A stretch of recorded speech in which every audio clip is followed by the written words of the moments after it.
कसुल कुरान असातीरुल अव्वलीन कुरान करीम। और आपको आसिम में बड़ी अच्छी तरह याद होगा, और मैं भी अभी याद आज कर रहा था कि हमारे बुजुर्गों ने, अम्मा ने, अब्बा ने कहानियों की सूरत में ही कुरान करीम से पहला तारुफ करवाया जी। और आप मुझसे अगर पूछें तो मैं पूछता था वाकई ये कुरान करीम में ऐसे ही है, ये इसी तरह दिया हुआ है कि क्या इस कहानी के तर्ज में होगा, क्योंकि हम तो सोचते हैं ना कहानी की किताब होगी, फिर हमें कहानी से लगता है कि कहानी फिक्शन होती है, वो होती है कि ये हुआ है या नहीं हुआ, लेकिन ये तो नाजिर है और वो आंखों देखा एक हाल है। क्या कहेंगे आप इस अंदाज पे जो कुरान करीम का, अल्लाह रब्बुल इज़्ज़त का जो अंदाज है तकल्लुम का? ये अभी आपने ऐनक की बात की ना सही, कि आपने जैसी ऐनक पहनी होगी वैसा नज़र आएगा, तो मुझे ख्याल आ रहा था कि ये जो मॉडर्न माइंड है जिसमें हम सब भी जी रहे हैं, हमें अपनी एक ऐनक उतारनी पड़ेगी। एक ऐनक उतारनी पड़ेगी, तो तब हमें सही तरह से वो कौन सी वाली ऐनक है जो उतारनी पड़ेगी? ये असातीर, अस्तूरा, फिर कहानी या दास्तान हम जिसको कह रहे हैं, इसे कहा जाता है मिथोलॉजी। इंसान के समझने के लिए मिथोलॉजी का लफ्ज़ इस्तेमाल होता है। ये ग्रीक वर्ड है मिथ और लोगस का। जी, लोगस है आपकी मंतक, ठीक जी, और मिथ है अस्तूरा। लेकिन हम मिथ को फौरन कहते हैं कि जैसे हाँ, you got it? अब ये हुआ क्या है, ये बहुत ही रिसेंट फिनोमेना है। ट्रेडिशनलिस्ट जितने भी आपका फ़लसफ़ा रहा है, जितना भी अदब रहा है, जितना भी इरफान जितनी भी ज़बानों में है जी, उन्होंने मिथ को और लोगस को बराबर का दर्जा दिया है। ठीक है, कुरान करीम जब अपना आगाज़ करता है तो वो कहता है ज़ालिकल किताबुल ला रैब, इस किताब में शक नहीं है। ठीक है, और फिर उसके बाद वो दास्तान बयान कर देता है। बिल्कुल ठीक है, और फिर उसके बाद वो बताता है, जोर देता है कि गौर कर, निशानियां हैं देखने वालों के लिए। ठीक है, लेकिन इब्तदा जो है वो इससे करता है कि इसको यकीन के साथ तस्लीम कर, फिर इसके अंदर गौर और फिक्र कर, ताकि तेरे ऊपर ये अपने माने खोले। और आगाज में सुम्मुम बुकमुम फहुम यरजिऊन भी है, फिर वो भी शुरू में। तो आज का जो मॉडर्न माइंड है ना सही, ये क्योंकि लोगस के ऊपर ऑपरेट करता है और लोगस के ऊपर इतना ज़्यादा ऑपरेट कर रहा है कि खुद लोगस ने इसे कह दिया जी कि मिथ जो है वो कहानी और एक फर्जी चीज़ होती है।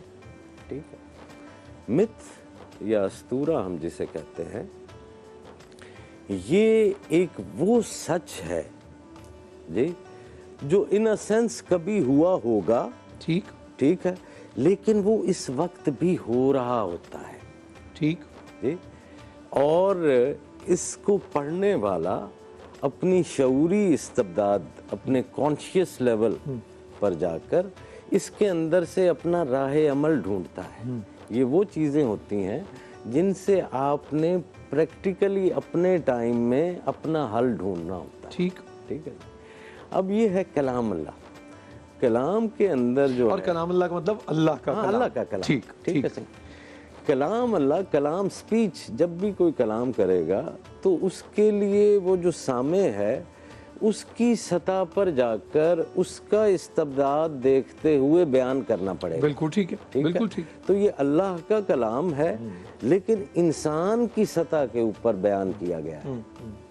ठीक है, बिल्कुल ठीक। तो वो हमेशा कलाम अपने लिए कुछ इंस्ट्रूमेंट्स तलाश करता है बयान के जी, और वो मुतशाबिहात होती हैं, इस्तारे होते हैं, और वो बय्यनात होती हैं खुली खुली। जो बय्यनात हैं, जो खुली खुली हैं, वो इंफॉर्मेशन होती है। बिल्कुल ठीक। ठीक है, और जो ये मुतशाबिहात और इस्तारात होते हैं, ये विजडम होती है। ठीक जी।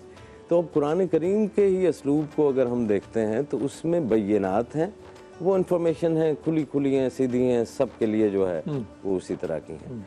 फिर उसका पार्ट जो है वो है मुतशाबिहात से, इस्तारात से, जिसके अंदर कसस जो है वो हैं, जिसके अंदर हरूफ मुकत्तयात जो है वो हैं।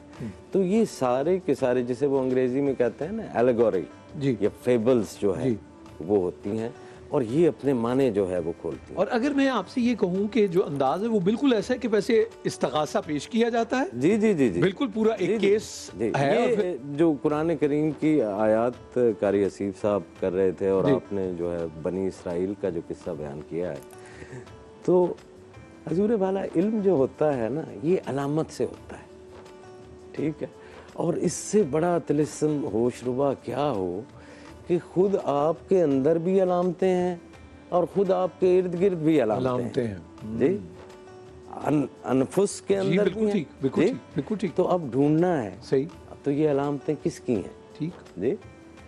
खैर, किस्सा बनी इसराइल अगर आज के दौर में उसको अनफोल्ड किया जाए तो उसके अंदर आपको एक तसलीस नज़र आती है, एक ट्रायंगल नज़र आता है। एक करैक्टर है फिरौन, जिसका अभी आपने पासपोर्ट भी वो दिखा दिया, ठीक है। एक करैक्टर है कारून, एक करैक्टर है हामान, जी। पूरे इस किस्से में हम ये तीसरे एक करैक्टर को बाज़-औक़ात जो है वो भूल जाते हैं, जो बड़ा वाइटल रोल अदा करता है। तो ये एक तसलीस बनती है, और ये तसलीस क्या है कि जो फिरौन है वो नुमाइंदा है अहले हकम का, वो अलामत है जिनके पास इक़्तिदार है। ये एलीट होगी, ये एलीट हो गई, अहले तो हकम, सुपर एलीट अहले ही हकम, होगी। हाँ बिल्कुल ठीक। अहले हकम है, ठीक है।